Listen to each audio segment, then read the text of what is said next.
வனவிலங்குகளால் வெளியே வருவதால் என்னென்ன மாதிரியான இழப்புகள் மனிதர்களுக்கு ஏற்பட்டு கடந்த சில ஆண்டுகளில் உயிரிழப்புகள் கூட ஏற்பட்டிருக்கு. அதே போல வனவிலங்குகளினுடைய உயிரிழப்பும் தொடர்ந்து கொண்டிருக்கின்றது. அது குறித்த சில புள்ளி விவரங்களை இனி வழங்குவார் நம்முடைய செய்தியாளர் வனிதா. வனப்பகுதிகள் செழுமையா இருந்தாதான் அதை நம்பி இருக்கக்கூடிய தாவர உண்ணிகளும் அந்த தாவர உண்ணிகளை நம்பி இருக்கக்கூடிய ஊன் உண்ணிகளும் செழுமையாக இருக்கும். அப்போதுதான் காடுகளில் ஒரு சமநிலைத்தன்மை பாதுகாக்கப்படும். ஆனால் சமீப காலங்களில் வனப்பகுதியிலிருந்து வன விலங்குகள் வெளியேறக்கூடிய சம்பவங்கள் அதிகரித்து வருவதை நம்ம பார்த்துட்டு இருக்கோம். அதற்கான காரணம் நம்ம பார்க்கும்போது குறிப்பாக வனப்பகுதிகளில் உணவு மற்றும் தண்ணீர் பற்றாக்குறை ஏற்படுகின்றது. இந்த ஒரு காரணத்தினால வனப்பகுதியிலிருந்து வன விலங்குகள் வெளியேறுகிறது. அப்படி வெளியேறுவது எந்த காலங்களில் நம்ம பார்க்கும்போது அதிகப்படியாக வெயில் காலங்களில் தான் வனவிலங்குகள் வெளியேறுகிறது. ஏன்னா அந்த நேரத்தில் தான் வனப்பகுதியில் இருக்கக்கூடிய நீர் ஆதாரங்கள் வறண்டு போகிறது. அப்படி இல்லை என்றால் போதிய மழையின்மையினால காடுகளில் வறட்சி ஏற்பட்டு வனவிலங்குகள் வெளியேறக்கூடிய சம்பவங்கள் ஏற்படுகிறது. இப்படி வனவிலங்குகள் வெளியேறுவதனால என்னென்ன மாதிரியான பாதிப்புகள் ஏற்படுது நம்ம பார்க்கும்போது விளைநிலங்களை சேதப்படுத்துகின்றன. அது மட்டும் இல்லாமல் சிறுத்தை, புலி போன்ற விலங்குகள் வனத்தை விட்டு வெளியேறும் போது விளைநிலங்களில் இருக்கக்கூடிய வனப்பகுதியை ஒட்டி இருக்கக்கூடிய விளைநிலங்களில் இருக்கக்கூடிய கால்நடைகளை கொல்லக்கூடிய சம்பவங்கள் அதிகரிக்கிறது. எப்படி இந்த மாதிரியான கொல்லக்கூடிய சம்பவங்கள் அதிகரிக்குது நம்ம பார்க்கும்போது சிறுத்தை போன்ற விலங்குகள்லாம் வனப்பகுதியை ஒட்டி இருக்கக்கூடிய நீர் ஆதாரங்களை தேடி நீர் குடிச்சிட்டு இருக்கும் போது அருகில் இருக்கக்கூடிய விளைநிலங்களில் இருக்கக்கூடிய கால்நடைகளை கொல்லக்கூடிய சம்பவங்கள் அதிகரிக்கிறது.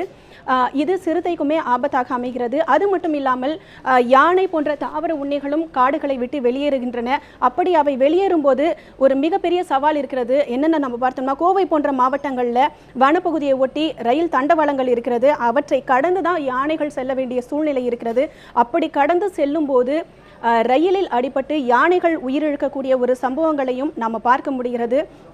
இது போன்ற யானைகள் தண்டவாளத்தை கடந்து செல்லும் போது ரயில் மோதி யானைகள் இறக்கக்கூடிய சம்பவங்கள் அண்மை காலமாக அதிகரித்து வரதையும் நம்ம பார்த்துட்டு இருக்கோம். இவை எல்லாமே தண்ணீரை தேடி விலங்குகள் வெளியேறுவதனால் ஏற்படக்கூடிய பாதிப்புகள். அண்மை காலமாக இது போன்ற எத்தனை உயிரிழப்புகள் நேர்த்திருக்கின்றன அப்படிங்கிற விவரங்களை இப்போ நம்ம பார்க்கலாம். இப்படி ஊருக்குள்ள வரக்கூடிய வன விலங்குகளால் என்ன மாதிரியான பாதிப்புகள் ஏற்படுகிறது அப்படிங்கிற விவரத்தை நம்ம இப்போ பார்க்கலாம். ஊருக்குள்ள வரக்கூடிய வன விலங்குகள் 83% பயிர் வகைகளையும் 27% கால்நடைகளையும் அழிப்பதாக ஒரு அறிக்கையில் நமக்கு தகவல் கிடைச்சிருக்கு. இது மட்டும் இல்லாமல் ஊருக்குள்ள வரக்கூடிய அதிக விலங்கினங்கள்ல யானைகள் தான் முதலிடத்தில் இருக்கிறது. யானைகள் தான் நீர் தேடி வனப்பகுதியை விட்டு அதிக அளவில் வெளியேறுகின்றன. அப்படி வெளியேறும் போது மனித யானை மோதலால் என்ன மாதிரியான இழப்புகள் ஏற்படுகிறது நம்ம பார்க்கும்போது சராசரியாக ஆண்டிற்கு 400 மனிதர்களும் 100 யானைகளும் உயிரிழக்க நேரிடுவதா ஒரு தகவல் கிடைச்சிருக்கு. இது மட்டும் இல்லாமல் கடந்த ஆண்டுகளோட இந்த மாதிரியான பாதிப்புகளை ஒப்பிட்டு நம்ம பார்க்கும்போது 2015, 2016 ஆண்டுகளில் நம்ம பார்க்கும்போது யானை தாக்கி உயிரிழந்தோரின் எண்ணிக்கை 10 பேராகவும் காயம் அடைந்தவர்களோட எண்ணிக்கை 13 பேராகவும் இருக்கின்றது.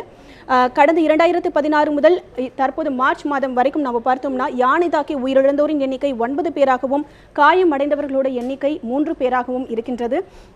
இதே போன்று 2016 மார்ச் 2017 வரை நம்ம பார்க்கும்போது சிறுத்தை தாக்குதலில் 4 கால்நடைகள் உயிரிழந்திருக்கின்றன இதுவரைக்கும்.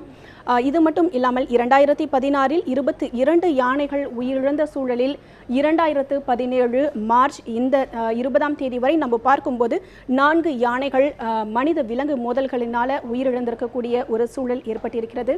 இப்படி வனப்பகுதியை விட்டு வன விலங்குகள் வெளியேறுவதனால வன விலங்குகளுக்கு மட்டும் இல்லை அந்த வனப்பகுதியை ஒட்டி இருக்கக்கூடிய மனிதர்களுக்கும் விளை நிலங்களுக்கும் பெருத்த ஒரு சேதம் ஏற்படுகின்றது. அதனால வன விலங்குகள் வனப்பகுதியை விட்டு வெளியேற காரணமான உணவு மற்றும் தண்ணீர் பற்றாக்குறையை தீர்க்க வேண்டிய ஒரு கட்டாயம் நமக்கு ஏற்பட்டிருக்கிறது. அப்படி ஏற்படுத்தினால் மட்டுமே இது போன்ற சம்பவங்களை நிகழாமல் தடுக்க முடியும் அப்படிங்கிறது தான் சமூக ஆர்வலர்களோட முக்கிய ஒரு கோரிக்கையாக இருக்கிறது.